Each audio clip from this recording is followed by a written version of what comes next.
नमस्कार मित्रांनो, आज आपण गुणोत्तर व प्रमाण या घटकावर आधारित एकमान पद्धत समजून घेणार आहोत. एकमान पद्धत म्हणजे काय ते पाहूया. अनेक वस्तूंच्या किमतीवरून एका वस्तूची किंमत भागाकार करून काढणे व एका वस्तूच्या किमतीवरून अनेक वस्तूंची किंमत गुणाकार करून काढणे या प्रकारे उदाहरण सोडवण्याच्या पद्धतीला एकमान पद्धत असे म्हणतात. चला काही उदाहरणाद्वारे आपण समजून घेऊ. पहिले उदाहरण, 10 वह्यांची किंमत 200 रुपये आहे, तर 4 वह्यांची किंमत किती? या ठिकाणी पहा, 10 वह्यांची किंमत 200 रुपये म्हणजे एकूण किंमत ही 200 रुपये दिलेली आहे. एकूण किंमत 200 रुपये आणि वह्यांची संख्या 10 आहे, म्हणजे आपल्याला एका वहीची किंमत काढावी लागेल आणि एका वहीची किंमत काढण्यासाठी आपल्याला भागाकार करावा लागेल. म्हणून आपण एका वहीची किंमत काढूया. एका वहीची किंमत बरोबर काय करता येईल? या ठिकाणी एकूण किंमत ही एकूण किंमत आहे, ती अंशामध्ये एकूण किंमत भागिले वह्यांची संख्या किंवा वस्तूंची संख्या. या ठिकाणी वह्या आहेत, वह्यांची संख्या. मग एकूण किंमत किती आहे? 200 बरोबर एकूण किंमत 200 भागिले वह्यांची संख्या किती? 10. हा भागाकार केल्यानंतर आपल्याला एका वहीची किंमत मिळेल. शून्याला शून्य जाईल म्हणजे 20/1 म्हणजे 20 राहील. म्हणजे एका वहीची किंमत 20 रुपये आली. आता 4 वह्यांची किंमत काढायची आहे, म्हणजे एका वहीची किंमत आपल्याला 20 रुपये माहिती आहे. मग 4 वह्यांची किंमत काढण्यासाठी गुणाकार करावा लागेल. म्हणून 4 वह्यांची किंमत बरोबर हे एका वहीची किंमत 20, आपल्याला 4 वह्यांची किंमत काढायची आहे, गुणिले 4 बरोबर 20 × 80 किंवा 400 आणि 4 दुने 8 म्हणजे 80 रुपये. 4 वह्यांची किंमत 80 रुपये येईल. दुसरे उदाहरण पहा. 15 केळ्यांची फणी 45 रुपयांना मिळते, तर 8 केळ्यांची किंमत किती? पहा, 15 केळ्यांची एक फणी आहे, हिची एकूण किंमत 45 रुपये आहे, तर 8 केळ्यांची किंमत काढा. प्रथम आपल्याला एका केळ्यांची किंमत काढली पाहिजे. आता 15 केळ्यांची किंमत 45 आहे, म्हणजे एका केळीची किंमत किती? तर हे काढण्यासाठी आपल्याला हे सूत्र वापरावं लागेल. एकूण किंमत भागिले केळींची संख्या. नेहमी लक्षात ठेवा, एकूण किंमत भागिले वस्तूंची संख्या. या ठिकाणी केळे आहेत, म्हणजे एकूण किंमत भागिले केळींची संख्या. किंमत ठेवूया. एकूण किंमत आहे 45 रुपये. 45 भागिले केळींची संख्या 15. मग आता जर आपण हा भागाकार केला किंवा याला सोपे रूप दिले, तुम्ही कोणत्याही पद्धतीने इथे सोडवा. पहा, या ठिकाणी मी असं करतो. 45 भागिले 15, 15 त्रिक 45, इथे वजाबाकी 0 0 म्हणजे उत्तर येईल 3. म्हणजे एका केळीची किंमत या ठिकाणी 3 रुपये येईल. आपल्याला 8 केळ्यांची किंमत काढायची, मग यासाठी गुणाकार करावा लागेल. मग 8 केळ्यांची किंमत बरोबर 8 गुणिले 3 बरोबर 8 त्रिक 24 रुपये. 8 केळ्यांची किंमत इथे 24 रुपये इतकी मिळेल. पुढचे उदाहरण पहा. 10 किलोग्राम तांदळाची किंमत 325 रुपये आहे, तर 8 किलोग्राम तांदळाची किंमत किती? एकूण किंमत 325 रुपये आहे आणि एकूण तांदूळ 10 किलोग्राम आहेत. म्हणजे काय करता येईल? 1 किलोग्राम तांदळाची किंमत आपल्याला काढता येईल. म्हणजे अनेक वस्तूंच्या किमतीवरून आपल्याला एका वस्तूची किंमत काढता येते. मग 10 किलोग्राम तांदळाची किंमत 325 आहे, म्हणजे भागाकार करावा लागेल. म्हणजे 1 किलोग्राम तांदळाची किंमत बरोबर एकूण किंमत किती? 325 बरोबर 325 छेद तांदूळ, एकूण तांदूळ किती आहेत? एकूण तांदूळ 10 किलोग्रॅम. आता आपण हा भागाकार करूया, सोपे रूप देऊया. तुम्हाला माहिती आहे दशांश अपूर्णांकामध्ये याचं रूपांतर करता येईल. छेदामध्ये 1 शून्य आहे, म्हणजे एक संख्या उजवीकडे सोडून अंशामध्ये आपल्याला 32.5 असं लिहिता येईल. म्हणजे 32 रुपये 50 पैसे किंवा 32.5 रुपये. या ठिकाणी ही 1 किलोग्राम तांदळाची किंमत असेल. आता आपल्याला 8 किलोग्राम तांदळाची किंमत काढायची आहे. म्हणजे 8 किलोग्रॅम तांदळाची किंमत, 8 किलोग्राम तांदळाची किंमत कशी काढता येईल? तर त्यासाठी गुणाकार करावा लागेल. इथे 8 किलोग्राम, 8 गुणिले हे 32.5 किंवा आपण 32.5 गुणिले 8 असंही लिहू शकतो. या ठिकाणी पहा, गुणाकार करूया आपण.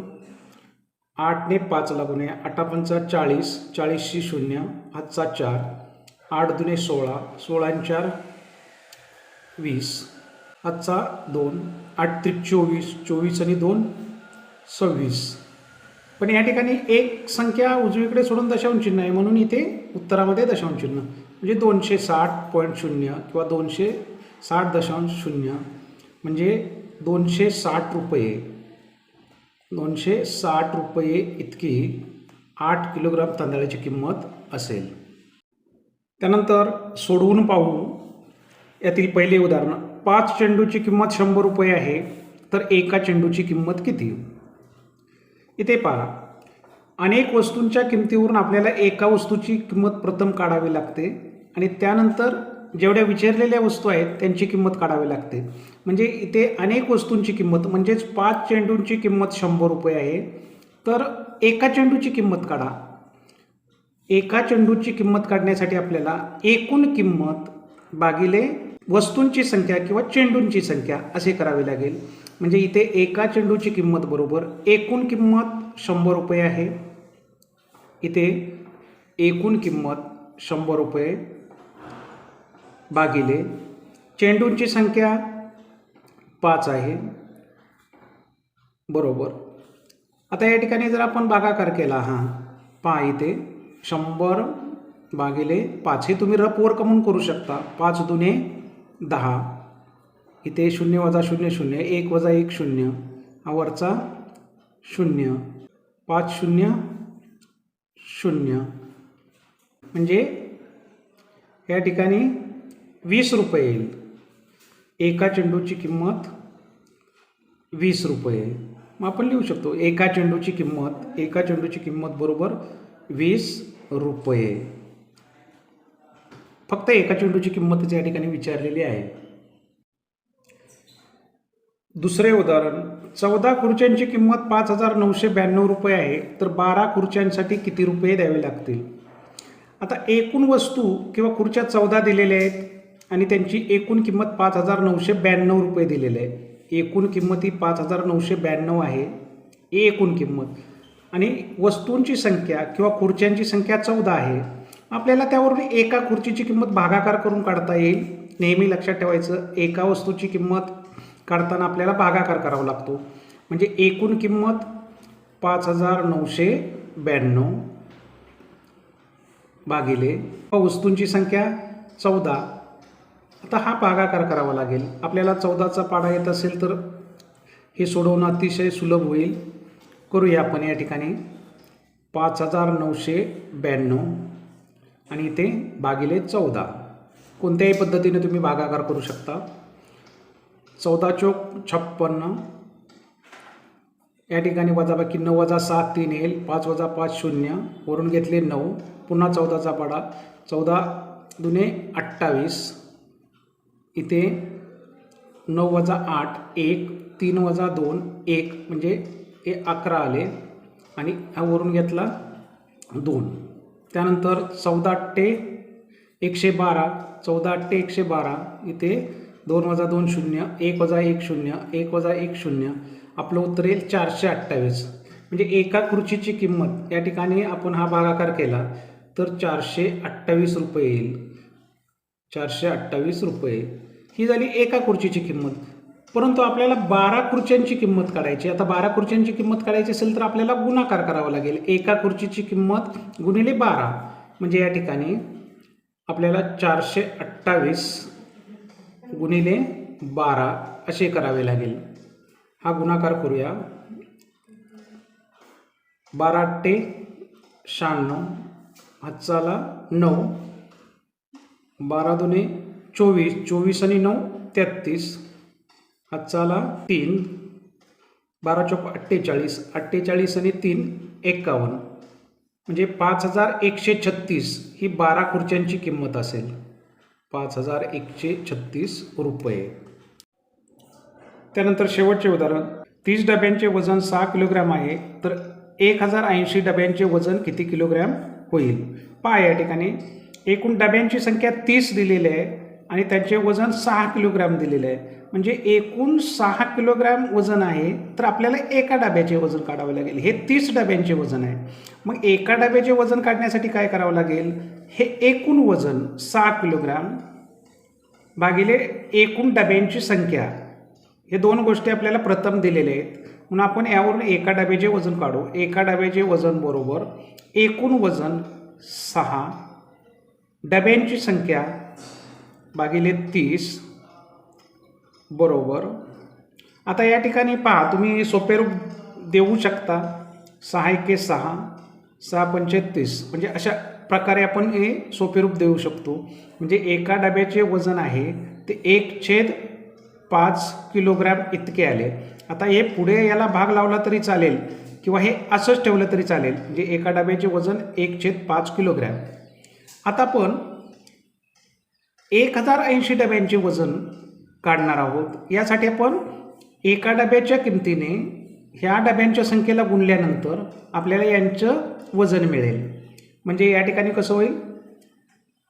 1080 डब्यांचे वजन बरोबर 1080 गुणिले 1/5. आता हे कसं सोडवायचं तर या ठिकाणी तुम्हाला माहिती आहे हा छेद याचा 1 असतो. म्हणजे आपण सरळ असं करू शकतो. अंशांचा गुणाकार 1080 छेद 5 × 1 = 5. आता आपण हा भागाकार करू शकतो. कोणत्याही पद्धतीने तुम्ही करा. हा भागाकार आपण रफवर करूया. या ठिकाणी असंही करू शकतो आपण. 1080 हे तुम्हाला माहीतच आहे कसं करायचं आहे. भागिले 5, 5 × 2 = 10, इथे 0 0 हे वरून घेतले 8, 5 × 1 = 5 उरले 3 वरून घेतला 0 म्हणजे 30 झाले. 5 × 30 म्हणजे या ठिकाणी वजाबाकी 0 - 0 0, 3 - 3 0 म्हणजे आपले उत्तर येईल 216. म्हणजे इथे 216 काय आहे. 1080 डब्यांचे वजन हे रुपये नाही आहे. हे 1080 डब्यांचे वजन किती किलोग्रॅम म्हटलेलं आहे. म्हणजे 216 किलोग्रॅम इतके वजन असेल.